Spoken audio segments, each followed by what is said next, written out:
की।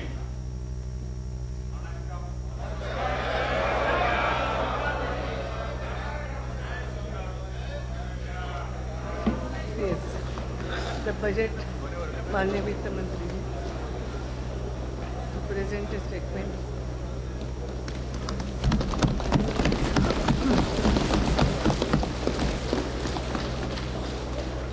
Madam Speaker, I beg to present a statement of the estimated receipts and expenditure of the Government of India for the year 2014-15.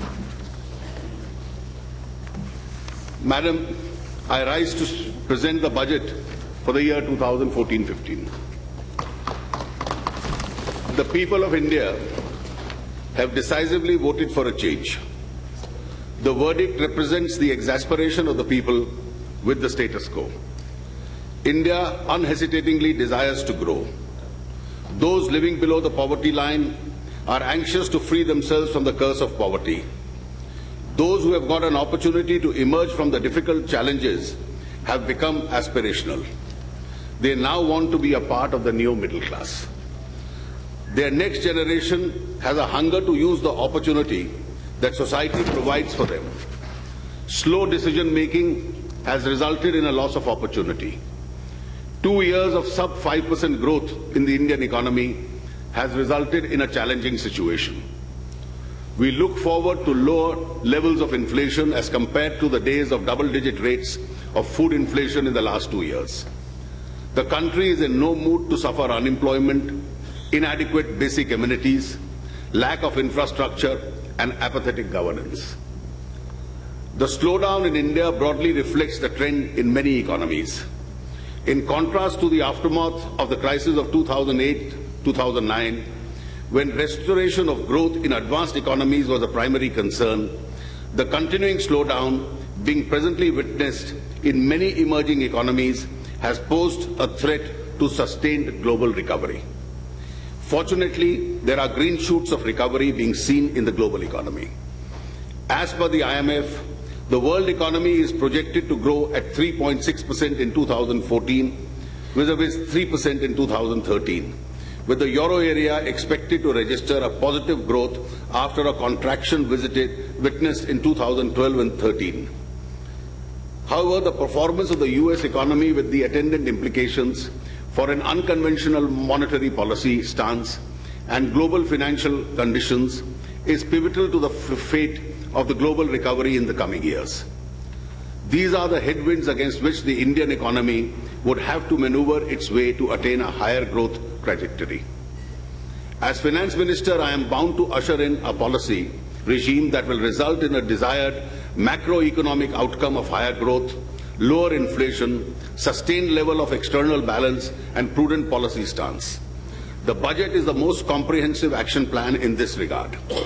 In the first budget of the NDA government that I am presenting before the August House, my aim is to lay down a broad policy indicator of the direction in which we wish to take the economy.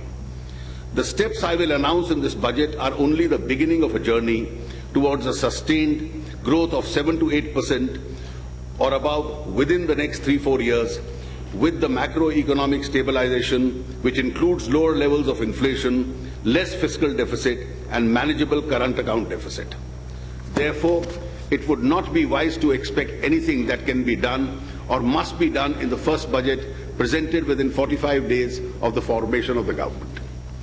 While higher growth is a sine qua non, we cannot be oblivious of the fact that there is a large population of this country which is below the poverty line.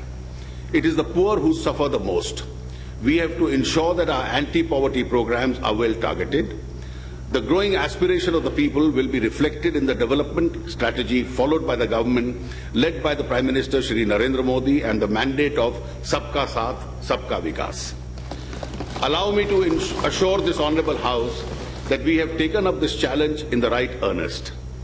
We shall leave no stone unturned in creating a vibrant and strong India. The prevailing economic situation presents a great challenge. It calls for a conscious choice to be made by all of us. Should we allow this drift to carry on and watch helplessly?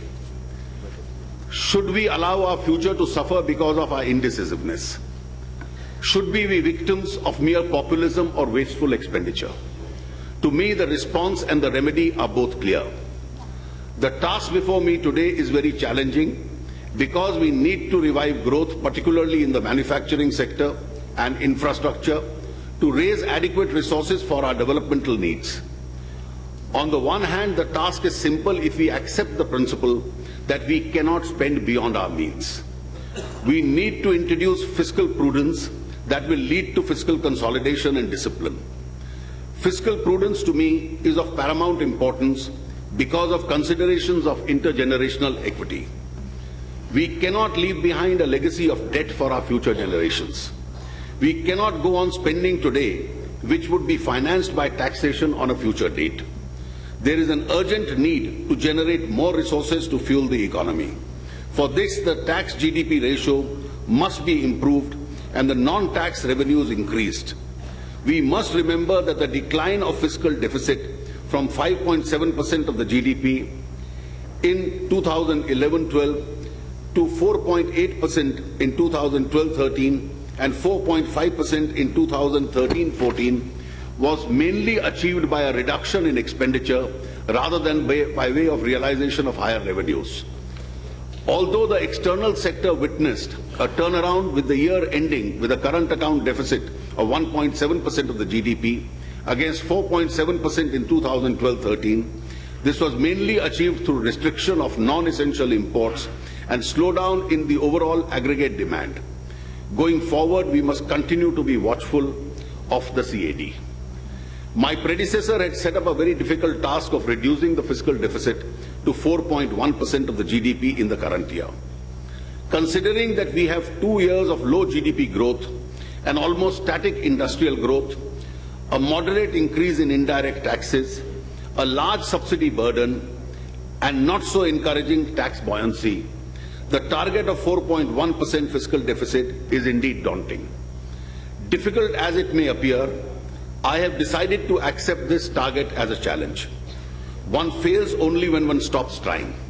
My roadmap for fiscal consolidation is a fiscal deficit of 3.6% for 2015-16 and 3% for 2016-17. I am conscious of the fact that the Iraq crisis is leaving behind an impact on oil prices and the situation in the Middle East continues to be volatile.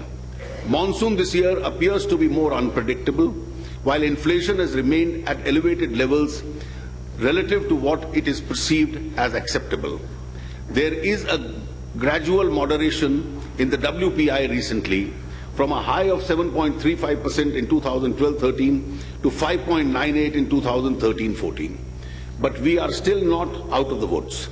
We must address fully the problem of black money, which is a curse on our economy. Faced with these adversities, we have no option but to undertake some bold steps in order to enhance economic activity, to spur growth in the economy. These steps are only the beginning of our effort to revive the growth spirit of the Indian economy. They are directional. Expenditure Management Commission. My government is committed to the principle of minimum government, maximum governance. To achieve this goal, time has come to revive the allocative and operational efficiencies of government expenditure to achieve the maximum output. The government will constitute an Expenditure Management Commission which will look into various aspects of expenditure reform to be undertaken by the government. The Commission will give its interim report within this financial year. I also propose to overhaul the subsidy regime, including food and petroleum subsidies, and make it more targeted and provide full protection to the marginalized, poor, scheduled caste, scheduled tribes. A new urea policy would be formulated. The debate on whether to introduce the goods and services tax must now come to an end. We have discussed the issue for the past many years. Some states have been apprehensive about surrendering their taxation jurisdiction. Others want to be adequately compensated. I have discussed the matter with the states both individually and collectively. I do hope we are able to bring a final solution in this course of this year and approve the legislative scheme which enables the introduction of the GST. This will streamline tax administration, avoid harassment of business, and result in higher tax collection both for the centre and the states. I assure all states that government will be more than fair in dealing with them. Tax administration. The sovereign right of the government to undertake retrospective legislation is unquestionable. However, this power has to be exercised with extreme caution and judiciousness, keeping in mind the impact of each such measure on the economy and the overall investment climate. This government will not ordinarily bring any change retrospectively which creates a fresh liability. Honourable members are aware that consequent upon the retrospective amendment of Income Tax Act 1961 undertaken by the Finance Bill of 2012, a few cases have come up in various courts and other legal fora. These cases are at different stage of pendency and will naturally reach their logical conclusion. At this junction, I would like to convey to this august House and also to the investor community at large that we are committed to providing a stable and predictable taxation regime which would be investor-friendly and spur growth. Keeping this in mind, we have decided that henceforth all cases arising out of the retrospective amendments of 2012 in respect of indirect transfers and coming to the notice of assessing officers will be scrutinized by a high-level committee to be constituted by the CBDT before any action is initiated in such cases. I hope the investor community, both within India and abroad, will repose confidence on our stated position and participate in India's growth story with renewed vigour. Tax demand of more than 4 lakh crores is under dispute and litigation before various courts and appellate authorities. This is one of the serious concerns of all taxpayers in the country. In order to reduce litigation in direct taxes, I propose to make certain legislative and administrative changes. Currently, an advance ruling can be obtained about tax liability of a non-resident from authority for advance rulings. The facility is not available to resident taxpayers except public sector undertakings. I propose to enable the resident taxpayers to obtain an advance ruling in respect of their income tax liability with a defined threshold. I also propose to strengthen the authority for advance rulings by constituting additional benches. I further propose to enlarge the scope of Income Tax Settlement Commission so that taxpayers may approach the Commission for settlement of disputes. This would continue to be once in a lifetime opportunity for any taxpayer. As an administrative measure, I propose to set up a high-level committee to interact with trade and industry on a regular basis and ascertain areas where clarity in tax laws is required. Based on recommendations of this committee, the Central Board of Direct Taxes and the Central Board of Excise and Customs shall issue appropriate clarifications wherever considered necessary on tax issues within a period of 2 months. Transfer pricing is a major area of litigation for both residents and non-residents. I have proposed certain changes in the transfer pricing regulations, which I would spell out in Part B of my speech. I hope these measures would go a long way in improving the confidence of taxpayers in the tax system and provide certainty and clarity in tax laws. Foreign direct investment. The policy of the NDA government is to promote foreign direct investments selectively in sectors where it helps the larger interest of the Indian economy. FDI in several sectors is an additionality of resource which helps in promoting domestic manufacturing and job creation. India today needs a boost for job creation. On manufacturing sector in particular needs a push for job creation. India today is the largest buyer of defence equipment in the world. Our domestic manufacturing capabilities are still at a nascent stage. We are buying substantial part of our defence requirements directly from foreign players, companies controlled by foreign governments, and foreign private parties are supplying our defence requirement to us at a considerable outflow of foreign exchange. Currently, we permit 26% FDI in defence manufacturing. The composite cap of foreign exchange is being raised to 49% with full management control, Indian management and control through the FIPB route. The insurance sector is investment starved. Several segments of the insurance sector need an expansion. The composite cap of the insurance sector is proposed to be increased up to 49% from the current level of 26% with full management and control through the FIPB route. to encourage development of smart cities, which will also provide habitation for this new middle class. Requirement of the built-up area of capital conditions for FDI is being reduced from 50,000 square meters to 20,000 square meters, and from $10 million to $5 respectively, with a 3-year post-completion lock-in. To further encourage these projects, which commit at least 30% of the total project costs for low-cost affordable housing, will be exempted for the minimum built-up area and capitalization requirements with conditions of 3-year lock-in. FDI in the manufacturing sector today is on an automatic route. The manufacturing units will be allowed to sell its products through retail, including e-commerce platforms, without any additional approval.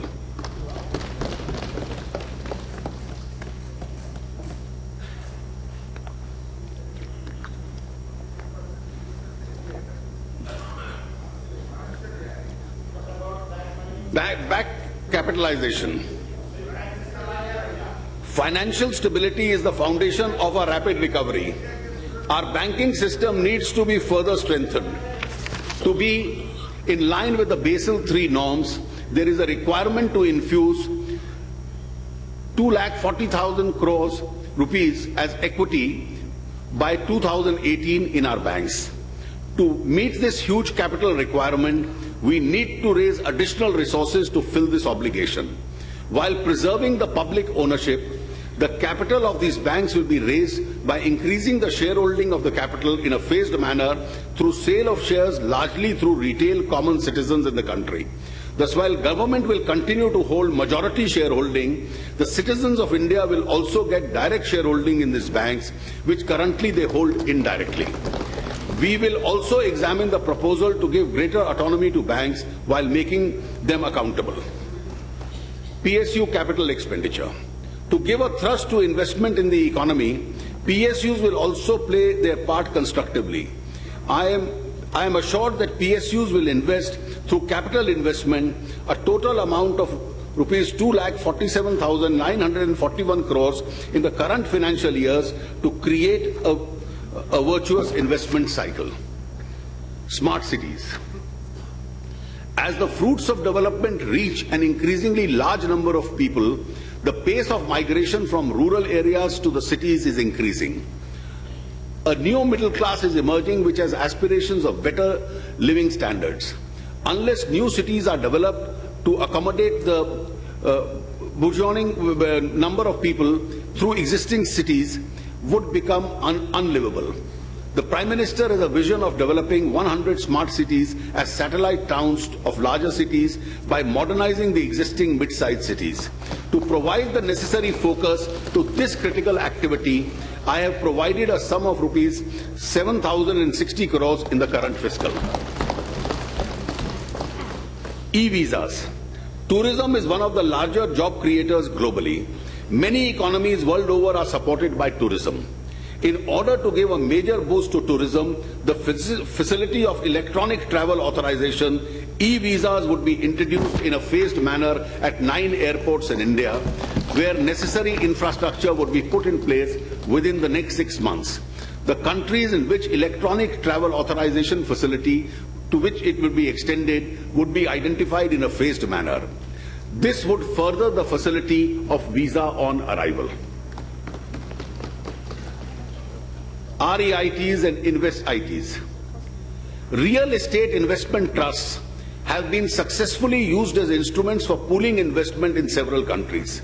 I intend to introduce, to provide necessary incentives for REITs, which will have a pass-through for the purposes of taxation. As an innovation, a modified REITs type structure for infrastructure projects is also being announced as Infrastructure Investment Trust, which would have a similar pass-through status for PPP and other infrastructure projects. These structures would reduce the pressure on the banking system while making available fresh equity. I am confident these instruments would attract long-term finance from foreign and domestic sources, including the NRIs. Kisan Vikas Patras was a very popular instrument among small saving I plan to introduce the instrument to encourage people who have banked and unbanked saving to invest in these instruments. Skill India. A national multi-skill program called Skill India is proposed to be launched. It would skill the youth for an emphasis of employability and entrepreneurial skills. It will also provide training and support for traditional professions like welders, carpenters, cobblers, masons, blacksmiths, weavers. Convergence of various schemes to attain this objective is also proposed. The Pradhan Mantri Krishi Sinchai Yojana. Bulk of our farmlands are rain-fed and dependent on monsoons. Therefore, there is a need to provide assured irrigation to mitigate risk. To improve access to irrigation, we propose to initiate a scheme, Pradhan Mantri Krishi Sinchai Yojana. I propose to set aside 1,000 crores for this purpose. Swachh Bharat Abhiyan. The need for sanitation is of utmost importance. Although the central government is providing resources within its means, the task of total sanitation cannot be achieved without the support of all. The government intends to cover every household by total sanitation by the year 2019, the 150th year of the birth anniversary of Mahatma Gandhi, through the Swachh Bharat Abhiyan. Gujarat has demonstrated successfully the urban development model of urbanization of rural areas, through which people living in rural areas can effectively get civic infrastructure associated services. Shama Prasad Mukherjee Urban Mission will be launched to deliver the integrated project-based infrastructure in rural areas, which will also include the development of economic activities till development. The preferred mode of delivery would be the PPPs, while using various schemes, funds for financing. Power is a vital input for economic growth, and the government is committed to providing 24/7 uninterrupted power supply to all homes. The Deen Dayal Upadhyay Gram Jyoti Yojana for feeder separation will be launched to augment power supply to the rural areas and strengthening the sub-transmission and distribution systems. I propose to set aside 500 crores for this purpose. The government of Gujarat has embarked upon a mission to build the largest statue of Sardar Vallabhbhai Patel. Sardar Patel stands as a symbol of unity of this country. To support the Gujarat government in this initiative to erect the Statue of Unity, I propose to set aside rupees 200 crores. Madam, I now turn to the budgetary allocations. While announcing the allocations, I want to reiterate my government's firm commitment to strengthen the federal structure of the country, our resolve to work closely with the state governments for the larger good of the people. Government is committed to the welfare of the scheduled caste and scheduled tribes. This year, an amount of rupees 50,548 crores is proposed under the scheduled caste plan and rupees 32,387 crore under the TSP. To provide credit enhancement facility for young startup entrepreneurs from scheduled caste who aspire to be a part of the new middle class, I propose to separately set aside rupees 200 crores, which will be operationalized through a scheme of the IFCI. For the welfare of tribals, the Van Bandhu Kalyan Yojana is being launched with an initial allocation of rupees 100 crores. Welfare of senior, please wait. Welfare of senior citizens. The NDA government during the last term in office had introduced the Varisht Pension Bima Yojana as a pension scheme for senior citizens. Under the scheme, a total number of 3.1 lakh annuitants were being benefited from the corpus amount of rupees 6,095 crores. I propose to revive the scheme for a limited period from 15th August 2014 to 14th August 2015 for the benefit of all citizens aged 60 years or above. A large amount of money is estimated to be lying in the unclaimed accounts of the PPF, post office, saving schemes, etc. Those are mostly out of investments belonging to the senior citizens and on their demise remain unclaimed for want of relevant payment instructions. I propose to set up a committee to examine and recommend how this amount can be used to protect the further financial interests of the senior citizens. The committee will give its report not later than December this year. Government is fully committed to the social security and the welfare employees serving in the organized sector. The government is notifying minimum pension of rupees 1,000 per month to all subscriber members of the EP scheme and has made an initial contribution of rupees 250 crores in the current financial years to meet the expenditure. Further increase in the mandatory wage ceiling of subscription of the EPS from 6,500 to 15,000 has been made. A provision of rupees 250 crores has been provided in the current budget. For the convenience of subscribers, EPFO will launch a unified account scheme service for contributing members and facility portability of the Provident Fund accounts. Empowerment of the differently abled persons. Government will make an all-out effort to create a more inclusive society for persons with disabilities, to enable them to enjoy equal opportunities and to lead an empowered life with dignity. I propose to extend the assistance to the disabled persons for purchase, fittings, aids and appliances to include contemporary aids and assistive devices. It will also propose to establish a national level institute for universal inclusive design and mental health rehabilitation and also a center for disability sports. Incentives for visually challenged. The Braille press says in the government and the private sectors are not able to meet the demand of the textbooks for the visually impaired students. It is proposed to provide assistance of the state governments to establish 15 new Braille press and modernize the 10 existing presses in the current financial year. The government will also print currency notes with Braille-like signs to assist the visibly challenged persons. Women's safety is a concern shared by all honourable members of the House. We need to test our different approaches that can be validated and scaled up quickly. An outlay of rupees 50 crores will be spent by the Ministry of Road Transport on a pilot scheme on the safety of women in public road transport. A sum of rupees 150 crore will be spent by the Ministry of Home on a scheme to increase the safety of women in larger cities. It is also proposed to provide a crisis management center in all districts of the NCT Delhi this year. In all government and private hospitals, the funding will be provided from the Nirbhaya Fund. Beti Bachao, Beti Padhao Yojana. It is a shame that while the country has emerged as a major player amongst the emerging economies, the apathy towards the girl child is still quite rampant in these many parts of the country. Therefore, I propose to launch the Beti Bachao, Beti Padhao Yojana, which will be focused scheme which will help in generating awareness and also improve the efficiency of the delivery welfare services meant for women. I propose to set aside a sum of rupees 100 crores for this. Gender mainstreaming. The government would focus on campaigns to sensitize people in this country towards the concerns of the girl child and women.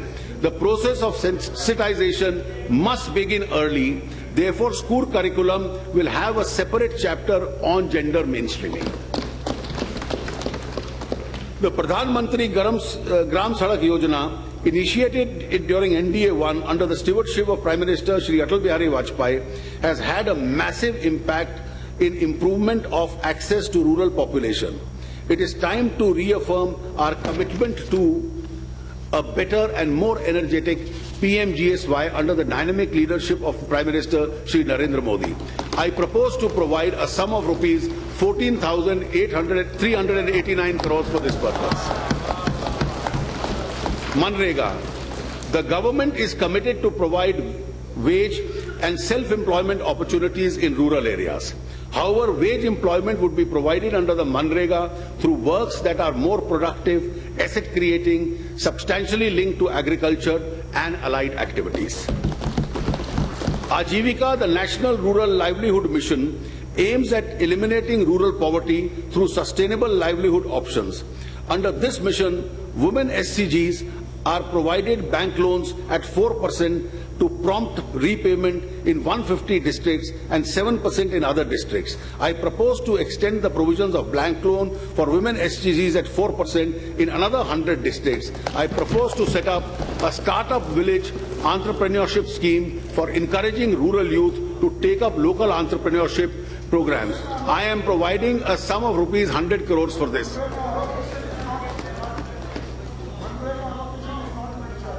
The amount is there, don't worry. It's maintained. I mentioned that, that's why I'm asking. The rural housing scheme has benefited a large percentage of rural population who have availed credit through rural housing programs. I propose to increase the allocation for 2014-15 to 8,000 crores for National Housing Banking Program with a view to expand and continue to support rural housing in the country. To give an added impetus to the watershed program in the country, I propose to start a new program called the Nirlanchal with an initial outlay of rupees 2,142 crores in the current financial year. Backward Region Grant Fund is being implemented in 272 backward districts in 27 states to fill the critical gap in the development of basic infrastructure facilities for capacity building of panchayats, gram sabhas in the backward areas. It is proposed to restructure the BRGF to address inter-district inequalities to ensure the backward sub-district units within the state get adequate support. Many of our drinking water resources have excess impurities like fluoride, arsenic, and man-made contaminations due to untreated sewerage, industrial effluents, and leaching of pesticides and fertilizers. It is proposed to earmark rupees 3,600 crores under National Rural Drinking Water Program for providing a safe drinking water, approximately 20,000 habitations affected with arsenic, fluoride, heavy toxic elements, pesticides, fertilizers through community water purification plants in the next 3 years. To move towards health for all, two key initiatives, that is the free drug service and free diagnostic service, would be taken up on a priority. In order to achieve a universal access to each quality diagnosis and treatment to TB patients, 2 National Institutes of Aging will be set up at the AIIMS, New Delhi and Madras Medical College, Chennai. A national level research with referral institute for higher dental studies would also be set up in one of the existing dental institutions. It is a matter of great satisfaction that all the 6 new AIIMS at Jodhpur, Bhopal, Patna, Rishikesh, Bhubaneswar and Raipur, which were a part of the Pradhan Mantri Swasthya Suraksha Yojana, have become functional.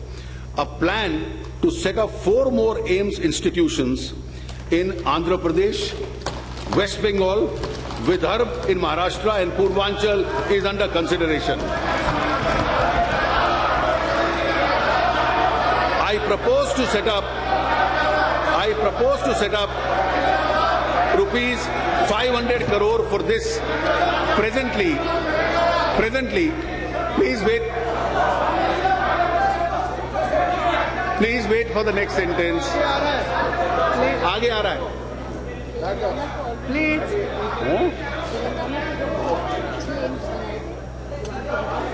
Presently, पूरा सुनिए. Presently, please wait for the next sentence. Government medical colleges have been approved. It is proposed to add 12 more government medical colleges. In addition, dental facilities will also be provided in these hospitals. All other states which are making a request will be considered under this.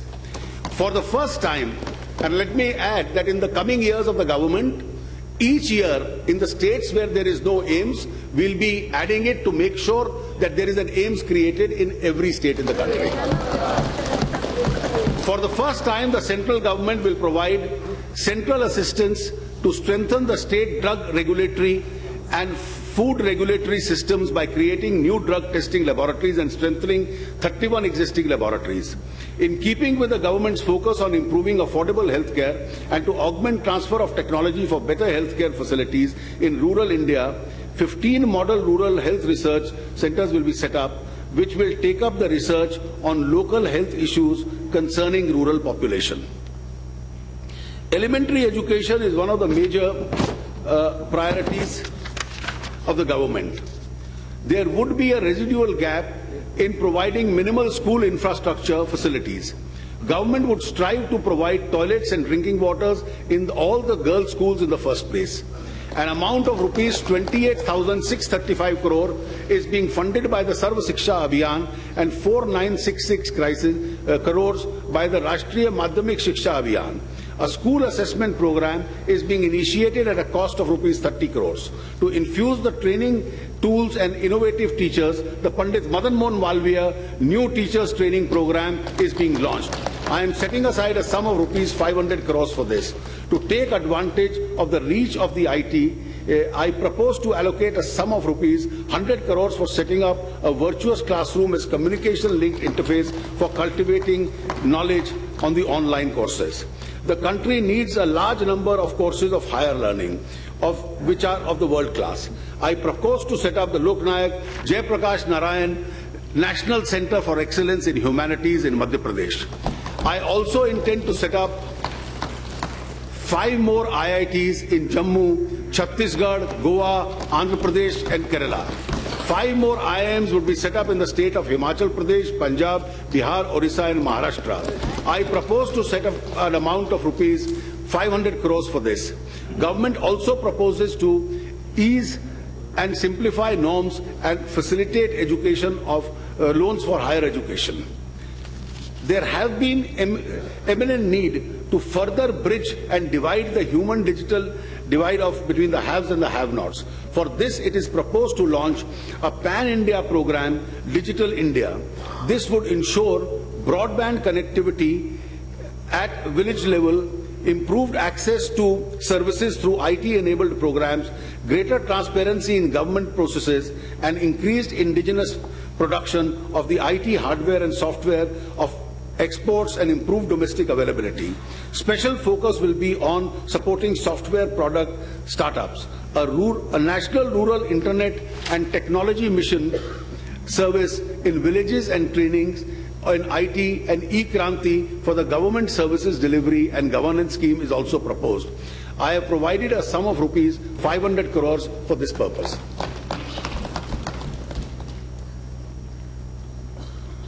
A program for promoting good governance would be launched. I propose to set up a sum of rupees 100 crores for this purpose. So far, around 400 permissions for setting up community radio stations have been issued. To encourage the growth of this sector, a new plan is being taken up with an allocation of rupees 100 crores.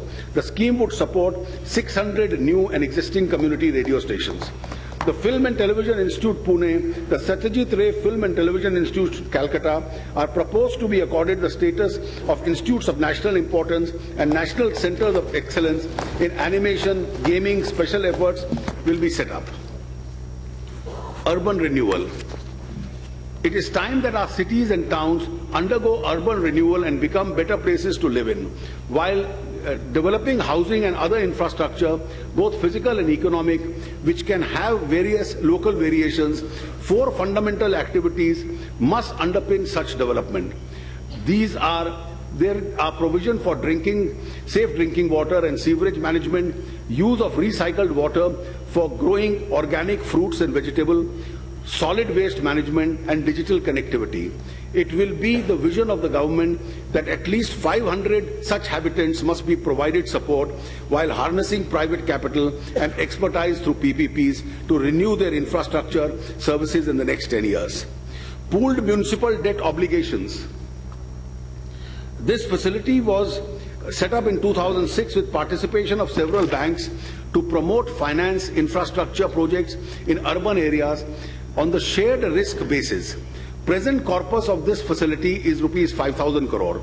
The government has a major focus of providing good infrastructure, including public transport, waste disposal, sewage treatment, and safe drinking water in urban areas.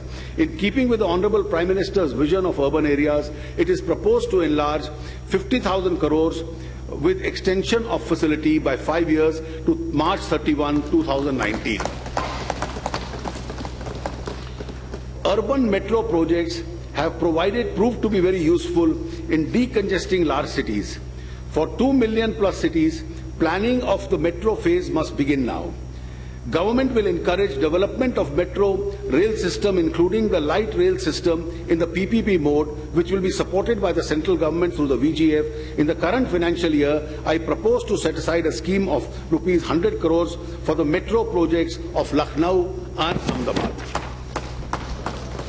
The government is committed to an endeavor to have housing for all by 2022.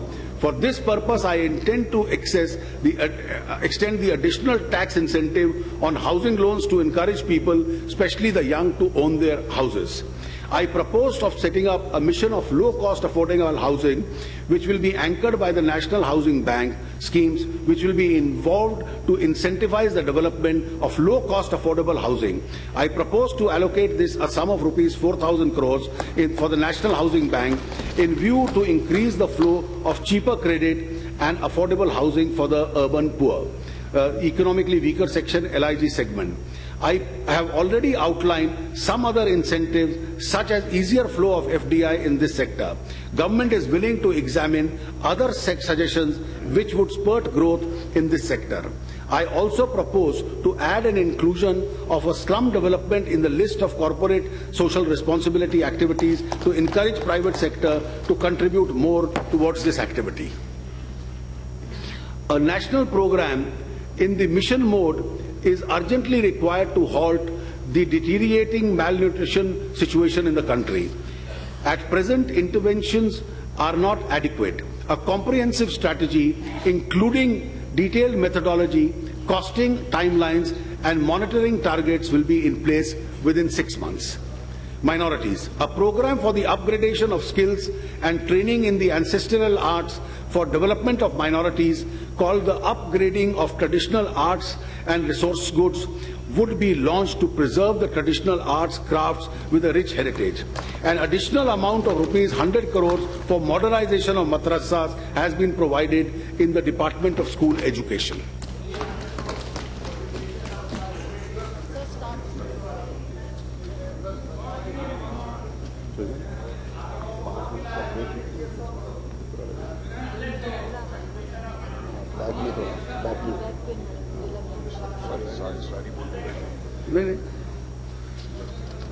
Farming is an activity which contributes to nearly 1/6 of our national GDP, and a major portion of a population is dependent on its livelihood.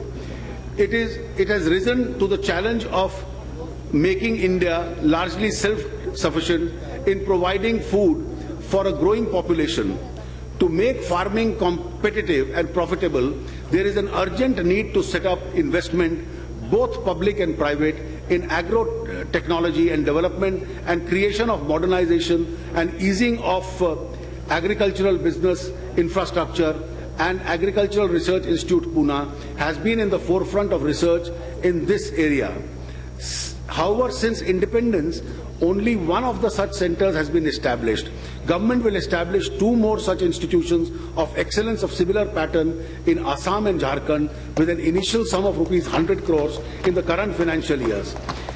In addition, an amount of rupees 100 crores is being set aside for setting up an agri-infrastructure fund.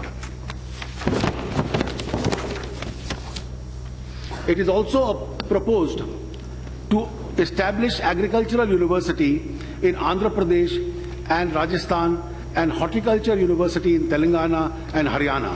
An initial amount of 200 crore has been allocated for this purpose.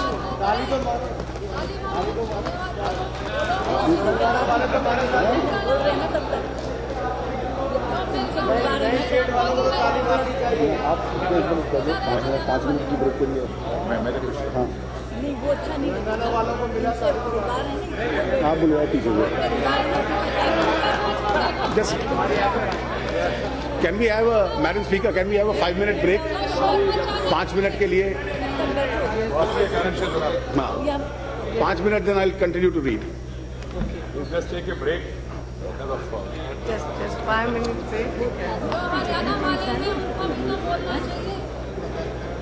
Please. Yes, yes, yes. Yeah. 5 minutes? This is the house stands adjourned to meet again at 11:50 for 5 minutes only. 11:50, 5 minutes. If you want some break, no, it's okay.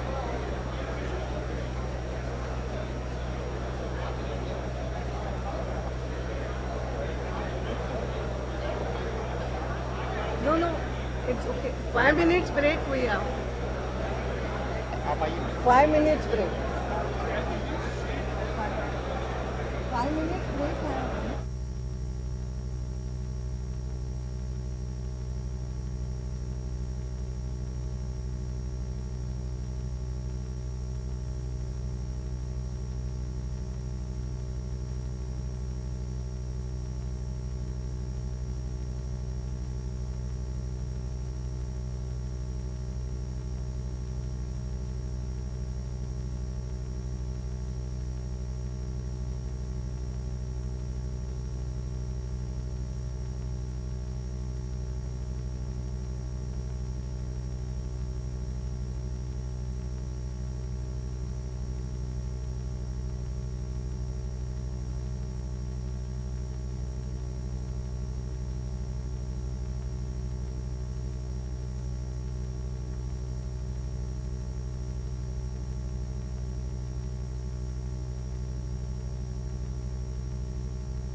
सभासदों, माननीय अध्यक्ष जी,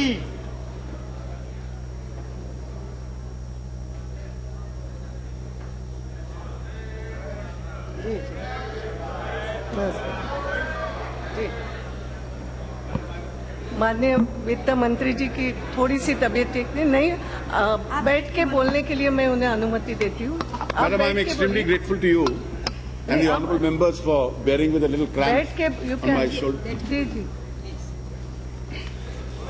Soil deterioration has been the cause of concern and leads to suboptimal utilization of farming resources. Government will initiate a scheme to provide to every farmer a soil health card at a mission mode. I propose to set aside a sum of rupees 100 crore for this purpose and an additional 56 crores to set up 100 mobile soil testing laboratories across the country. There has been a growing concern about the imbalance in the utilization of different types of fertilizers, resulting in the deterioration of the soil. Climate change is a reality which all of us have to face together. Agriculture as an activity is most prone to the vagaries of climate change. To meet this challenge, I propose to establish a national adaptation fund for climate change. As an initial sum of rupees 100 crores will be transferred to the fund. We are committed to sustaining a growth of 4% in agriculture, and for this we will bring technology-driven second green revolution with focus on higher productivity and include a protein revolution in an area of major focus. As a large number of landless farmers are unable to provide land title as guarantee, institutional finance is denied to them and they become vulnerable to money lenders. Usurious lending. I propose to provide finance to 5 lakh joint farming groups of Bhumihin Kisan through NABARD in the current financial year. Price volatility in agriculture produces and creates certain uncertainties and hardships to the farmers. To mitigate this, I am providing a sum of rupees 500 crores for establishing a price stabilization fund. The farmers' and consumers' interests will be further served by increasing competition and integrating markets across the country. To accelerate the setting up of a national market, the central government will work closely with the state governments to reorient their respective APMCs to provide the establishment of a private markets. The state government will also be encouraged to develop farmers markets in townships to enable the farmers to sell their products directly. I propose to set aside a sum of rupees 50 crores for development of indigenous cattle breeding and an equal opportunity of starting a blue revolution in inland fisheries. Banks are providing strong credit support to agricultural sector. A target of 8 lakh crores has been set aside for agriculture credit during 2014-15, for which I am confident that banks will surpass. Under the interest subvention scheme for short-term crop loans, banks are extending loans to farmers at a concessional rate of 7%. The farmers will get a further incentive of 3% for timely repayment. I propose to continue the scheme for 2014-15. NABARD operates the Rural Infrastructure Development Fund out of a priority sector lending shortfall of banks, which helps in creation of infrastructure in agriculture and rural sectors across the country. I propose to raise the corpus of RIDF by an additional 5,000 crores from the target given in the interim budget of 25,000 crores in the current financial year. Increasing warehousing capacity for increasing the shelf life of agriculture produces and thereby earning capacity of the farmers is utmost importance. Keeping in view the urgent need of availability of scientific warehousing infrastructure in the country, I propose an allocation of rupees 5,000 crores for the fund for the year 2014-15. The share of long-term investment credit in agriculture is going down as compared to short-term crop loan. This is severely hampering the asset creation in agriculture and allied activities. In order to give a boost to long-term investment credit in agriculture, I propose to set up a long-term rural credit fund in NABARD for the purposes of providing refinance support to cooperative banks and regional rural banks with an initial corpus of 5,000 crores. The short-term cooperative rural credit refinance fund was introduced in the union budget of 2008 and 9 with initial corpus of 5,000 crores. In order to ensure increased and uninterrupted credit flow to farmers and to avoid a high cost of market borrowings by NABARD, I propose to allocate an amount of rupees 5,000 crores for the STRC fund during 2014-15. The issue of profitability of small holdings based agriculture has assumed importance in view of increasing proportion of small and marginal farmers in the country.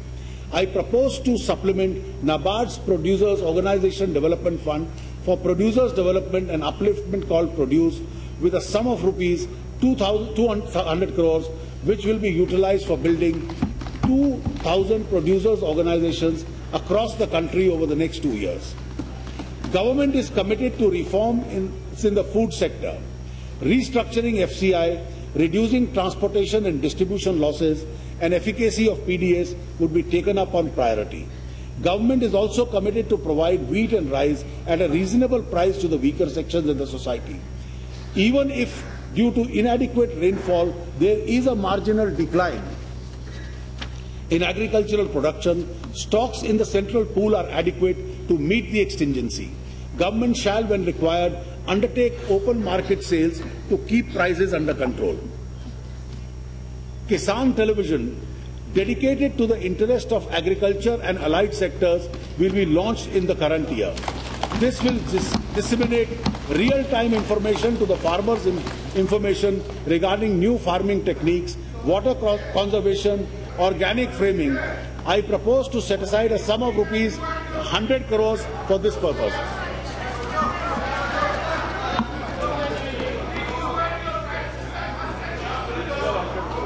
The e-biz industry, the e-biz platform aids to create a business and investor-friendly ecosystem in India by making all businesses and investments related to clearance and compliances available to 24/7 single portal with an integrated payment gateway.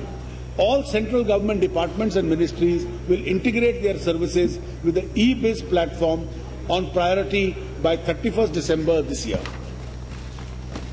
A national industrial corridor with its headquarters at Pune is being set up to coordinate the deployment of the industrial corridors with smart cities linked to the transport connectivity, which will be the cornerstone of the strategy to drive India's growth in manufacturing and urbanization. I have provided an initial corpus of rupees 100 crores for this purpose. The Amritsar-Kolkata Industrial Master Planning will be completed expeditiously for establishment of an industrial smart cities in 7 states of India. The master planning of these 3 smart cities is the Chennai-Bengaluru Industrial Corridor region, the Puneri in Tamil Nadu, Krishnapatnam in Andhra Pradesh, Tumkur in Karnataka will also be completed. The prospective plan for the Bengaluru-Mumbai Economic Corridor and the Vizag-Chennai Corridor would be completed with the provision of 20 new industrial clusters. Kakinada, its adjoining area, and the port will be developed as key drivers of economic growth in the region with special focus on hardware manufacturing. Exports cannot be exponentially increased unless states play a very active role in export promotion by providing good infrastructure and full facilitation. It will be our endeavour to engage the states to take India's export to a higher growth trajectory. It is proposed to establish an export promotion mission to bring all stakeholders under one umbrella. The government is committed to revive the special economic zones and make them effective instruments of industrial production, economic growth, export promotion and employment generation. For achieving this, effective steps would be undertaken to operationalize the special economic zones, to revive the investors' interest, to develop better infrastructure, to effectively and efficiently use the available unutilized land. Comparing the size of Indian economy, the performance of the apprenticeship training scheme is not satisfactory and a large number of training facilities in industry are unutilized. Apprenticeship Act will be suitably amended to make it more responsive to the industry and youth. It will also encourage the MSMEs to avail of the benefits under the scheme. The SMEs form the backbone of our economy. They account for a large portion of our industrial output and employment. The bulk of service sector enterprises are also SMEs. Most of our SMEs own account enterprises. Most importantly, a majority of these enterprises are owned and run by SCs, STs and OBCs. Financing of this sector is of critical importance, particularly as it benefits the weakest section. There is a need to examine the financial architecture for this sector. I propose to appoint a committee with representatives from the Finance Ministry, Ministry of MSME, RBI to give concrete suggestions in 3 months. Promotion of entrepreneurship and startup companies remains a challenge. While there has been some effort to encourage, one of the principal limitations has been of startup capital by way of equity to be brought in by promoters. In order to create a conducive ecosystem for a venture capital in the MSME sector, it is proposed to establish a rupees 10,000 crore fund to act as a catalyst to attract private capital by way of providing equity, quasi-equity, soft loan and other risk capitals for startup companies. To establish center network to promote innovation, entrepreneurship and agro industries, I propose to set up a fund with a corpus of 200 crores. The definition of MSME will be revived to provide for a higher capital ceiling. A program to facilitate forward and backward linkages with multiple value chains manufacturing and service delivery will also be put in place. Entrepreneurship-friendly legal bankruptcy framework will also be developed for SMEs to enable easy exit. A nationwide district-level incubation and accelerator program would be taken up for an incubation and new ideas and providing necessary support for accelerating entrepreneurship. I propose to set up Trade Facilitation Center and a Craft Center with a museum with an outlay of 50 crores to develop and promote handloom products and carry out the rich tradition of handlooms of Varanasi, where I intend to support textile mega clusters. I also propose to set up 6 more textiles clusters in Bareilly, Lucknow, Surat, Kutch, Bhagalpur, Mysore and in Tamil Nadu. I am allocating a sum of rupees 200 crores for this purpose. I also propose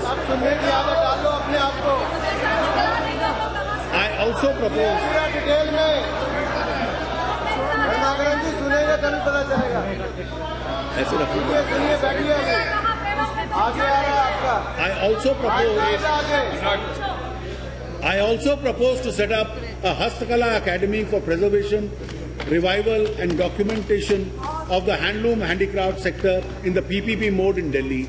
I have set aside a sum of rupees 30 crores for this purpose. I propose to set up a Pashmina production program P3 and a program for development of other crafts in Jammu and Kashmir. I have set aside a sum of rupees 50 crores for this purpose. India has emerged the largest PPP market in the world with over 900 projects at various stages of infrastructure development. PPCs have delivered some iconic infrastructures like airports, ports, highways, which are seen as models for development globally. But we have also seen the weakness of the PPP framework and the rigidities of the contractual arrangements, the need to develop more nuanced and sophisticated models for contracting and quick dispute redressal mechanism. An institution to provide support for mainstreaming PPCs called the 3P India will be set up with a corpus of 500 crores. Shipping. A policy for encouraging the growth of Indian-controlled tonnage will be formulated to ensure increase in employment of Indian seafarers. Development of ports is also critical to boosting trade. 16 new port projects are proposed to be awarded this year, and a focus on port connectivity, rupees 11,635 crores, will be allocated for the development of the outer harbour projects in Tuticorin for phase 1 SEZs will also be developed in Kandla and JNPT. A comprehensive policy will also be announced to promote Indian shipbuilding industry in current financial year. Navigation, inland navigation. Development of inland waterways can improve.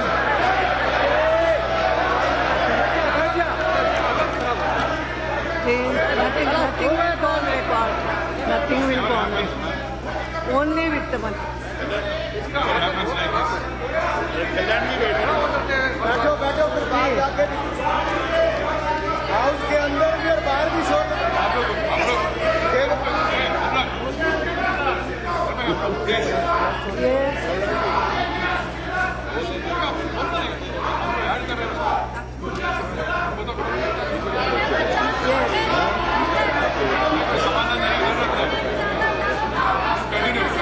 Yes, yes.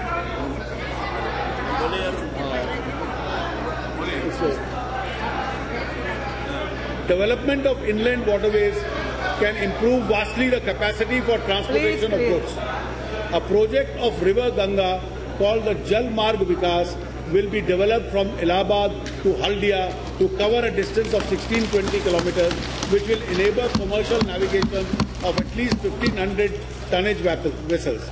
The project will be completed in a period of 6 years at an estimated cost of rupees 4,200 crores. Airports. Despite increase in air connectivity, air travel is still out of reach of a large number of aspirational Indians. Scheme for development of new airports in Tier 1 and Tier 2 will be launched for implementation through the Airport Authority of India and the PPPs. Road sector constitutes a very important artery of communication in the country. The sector has taken shape from 1998 to 2004 under NDA government. The sector again needs huge amount of investment along with the debottlenecking of a maze of clearances.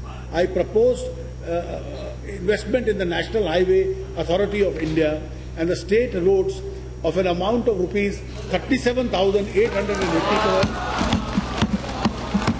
which will include rupees 3,000 crores for the Northeast. During the CFI, a target of national highway construction of 8,500 crores will be achieved. A modern nation needs multiple sources of transportation. A country of India's size must have a transport network which can ensure faster travel across the cities which are geographically distant. This will also improve the supply chain in transporting goods across cities. We will initiate work on selective expressways in parallel to the development of industrial corridor.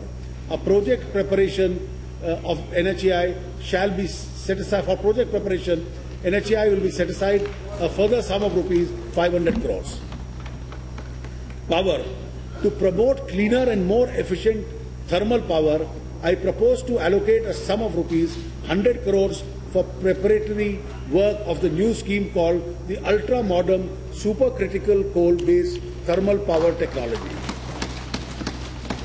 Comprehensive measures for enhancing domestic coal production are being put in place along with stringent mechanism for quality control and environmental protection, which includes supply of crushed coal and setting up of washeries.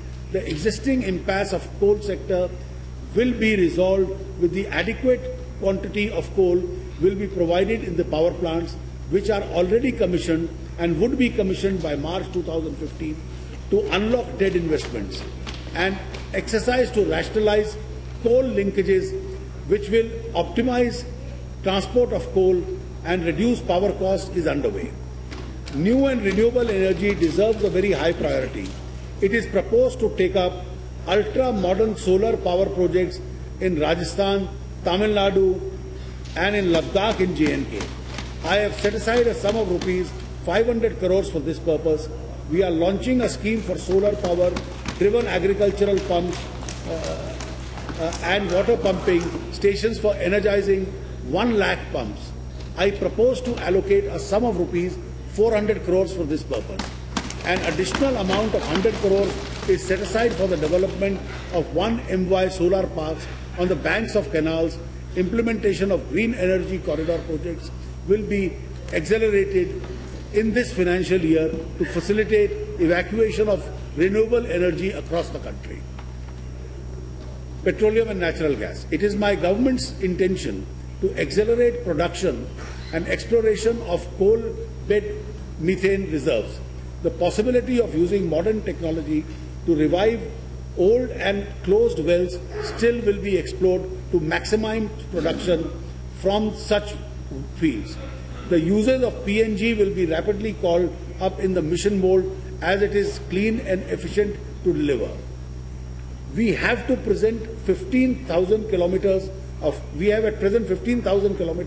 of gas pipeline systems in the country. In order to complete the gas grid across the country, an additional 15,000 kilometers of pipelines are required. It is proposed to develop these pipelines under appropriate PPP models. This will help in increasing the usage of gas, domestic as also imported, which in the long term will be beneficial in reducing dependence on any one energy source. Mining. It is my government's intention to encourage investment in the mining sector and promote sustainable mining practices to adequately meet the requirements of industry without sacrificing environmental concerns. The current impasse in the mining sector, including iron ore mining, will be resolved expeditiously. Changes, if necessary, in the MMRD Act would be introduced to facilitate this. There has been a request from several state governments to revise the rate of royalty on minerals. Honourable members are aware that royalty can be revised after a period of 3 years. Last revision took place in August 2009. Therefore, another revision which is due will be undertaken to ensure greater revenue to the state governments.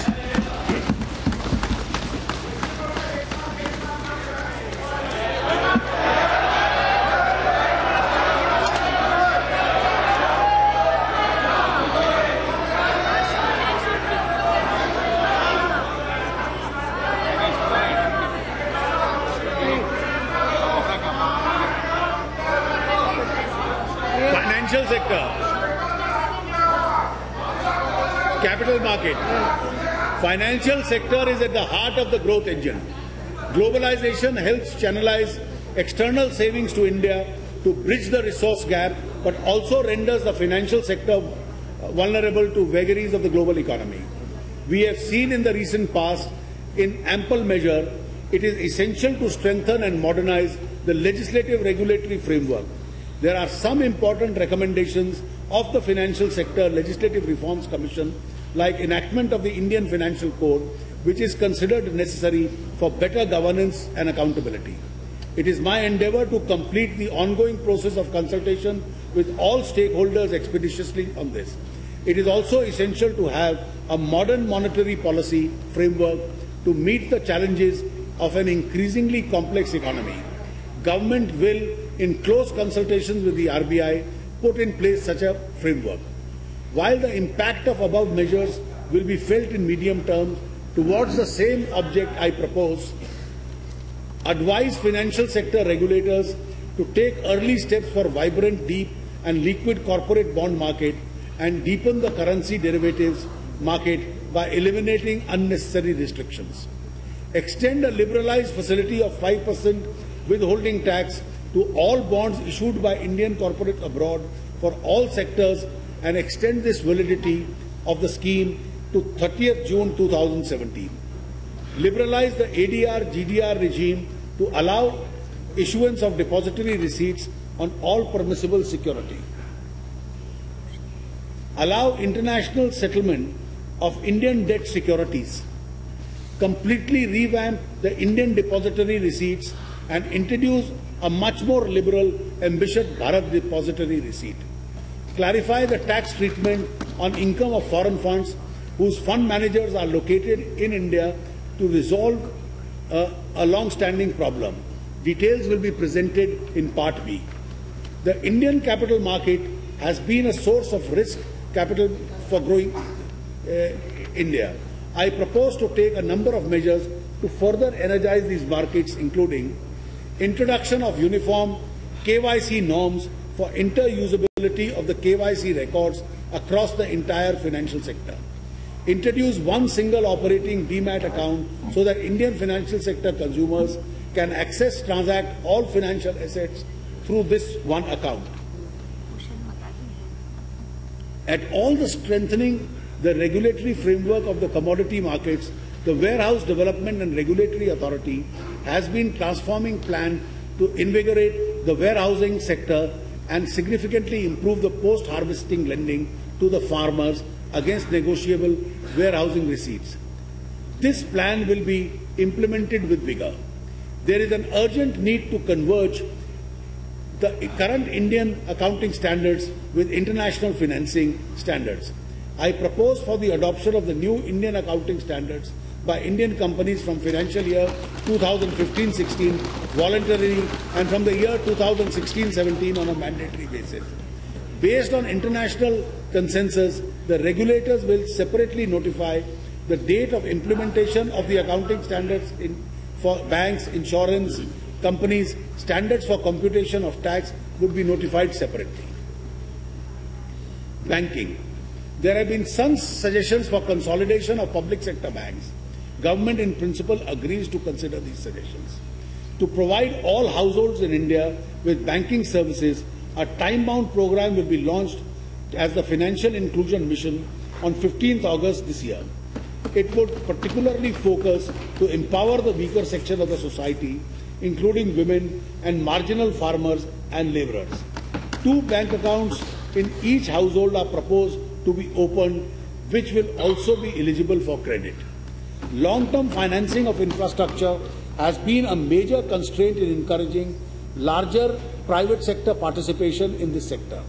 On the other side, banks will be encouraged to extend long-term loans to infrastructure sector with flexible structuring to absolve potential adverse contingencies, sometimes known as 5/25 structure.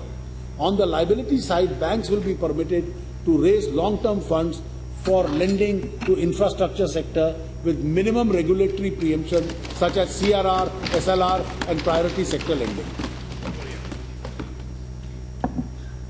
After making suitable changes to the current framework, a structure will be put in place for continuous authorization of universal banks in private sectors. In the current financial year, RBI will create a framework for licensing small banks and other differentiated banks.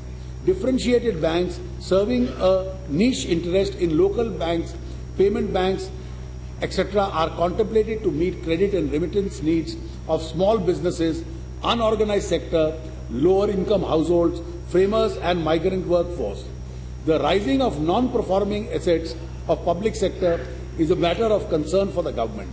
6 new debt recovery tribunals would be set up at Chandigarh, Bengaluru, Irkakulam, Dehradun, Siliguri and Hyderabad. Government will work out an effective means for revival of other stressed assets. Insurance. Benefits of insurance in India have not reached the larger section of the people, and insurance penetration and density are still very low. The government would work towards addressing this situation in a multi-pronged manner with the support of all stakeholders. This would include suitable incentives using banking correspondents, strengthening micro offices opened by public sector insurances. It is also proposed to take up the pending Insurance Law Amendment Bill for consideration of Parliament. As a part of the legislative initiatives under the financial sector reforms, it is proposed to bridge the regulatory gap under the Price Chit Fund Money Circulation Act, 1978. This step is expected to facilitate effective regulation of companies and entities which have been duped by a large number of poor, and vulnerable people of this country. To address the concerns of decline in savings rate and improving returns to small savers, I propose to revitalize small saving schemes. My government attaches utmost welfare for the girl child. A special small saving instrument to cater to the requirements of educating and marriage of the girl child will be introduced. A national savings certificate will ensure benefit, with insurance cover, will be launched to provide additional benefits for small savers. In the PPF scheme, the annual ceiling will be enhanced to 1.5 lakhs per annum from 1 lakh at present. There is no compromise with the defence of our country. I therefore propose to allocate a sum of rupees 2,29,000 crores in the current financial year for defence. We reaffirm our commitment to our brave soldiers. A policy of one rank, one pension has been adopted by the government to address the pension disparities.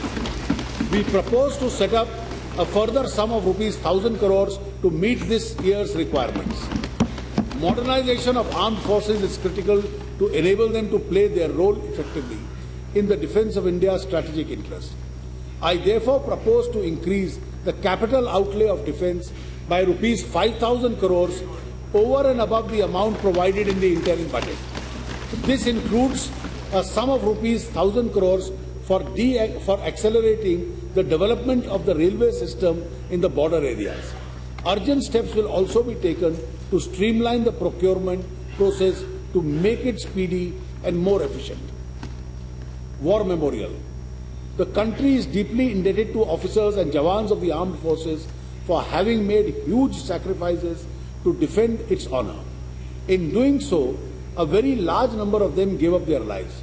It is a privilege for the nation to erect a befitting war memorial in their memory. I am happy to announce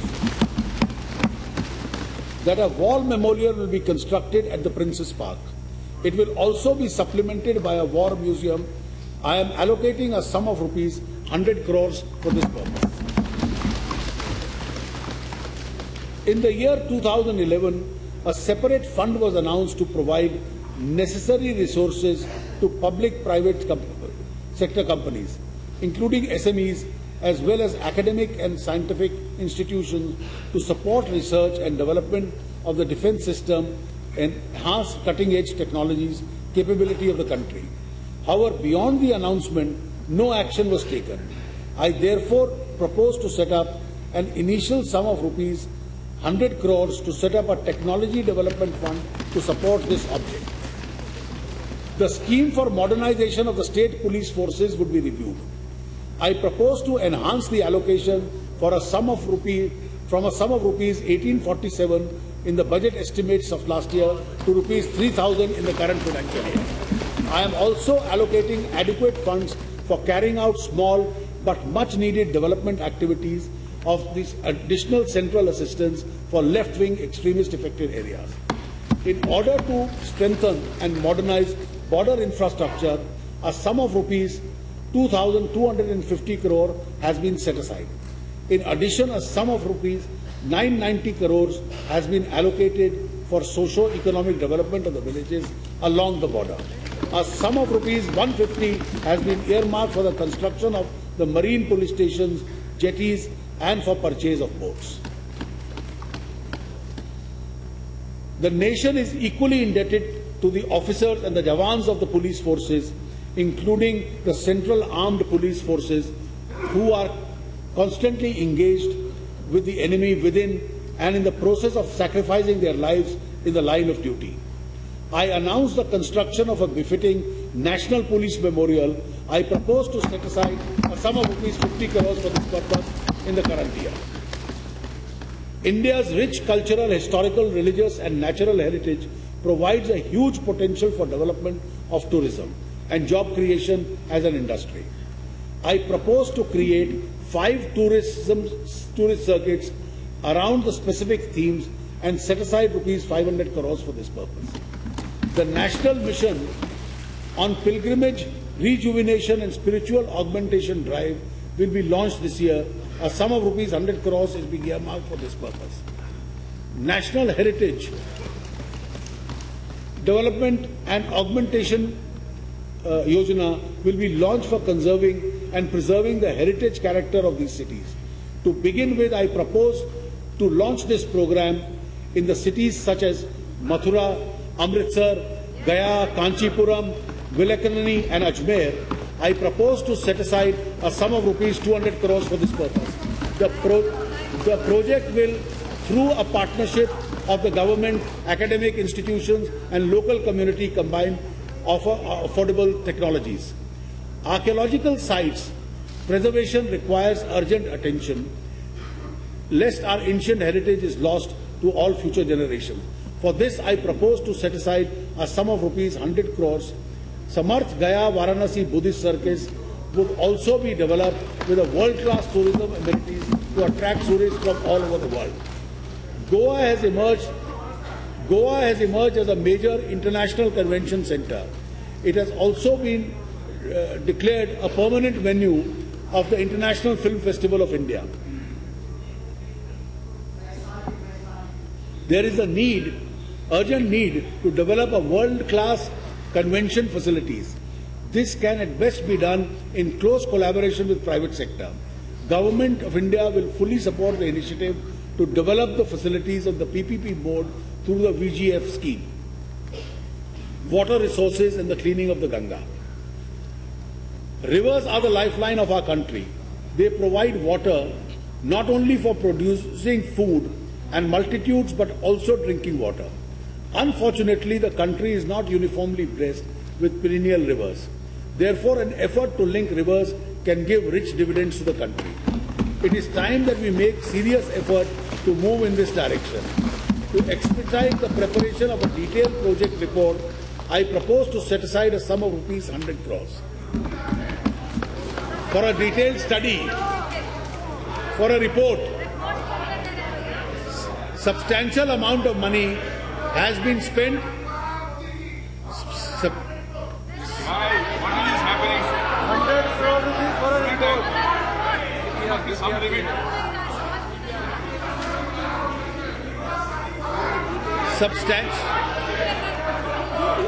Substantial amount of money has been spent in conservation and the improvement of the Ganga, which has very sacred place in the collective consciousness of this country.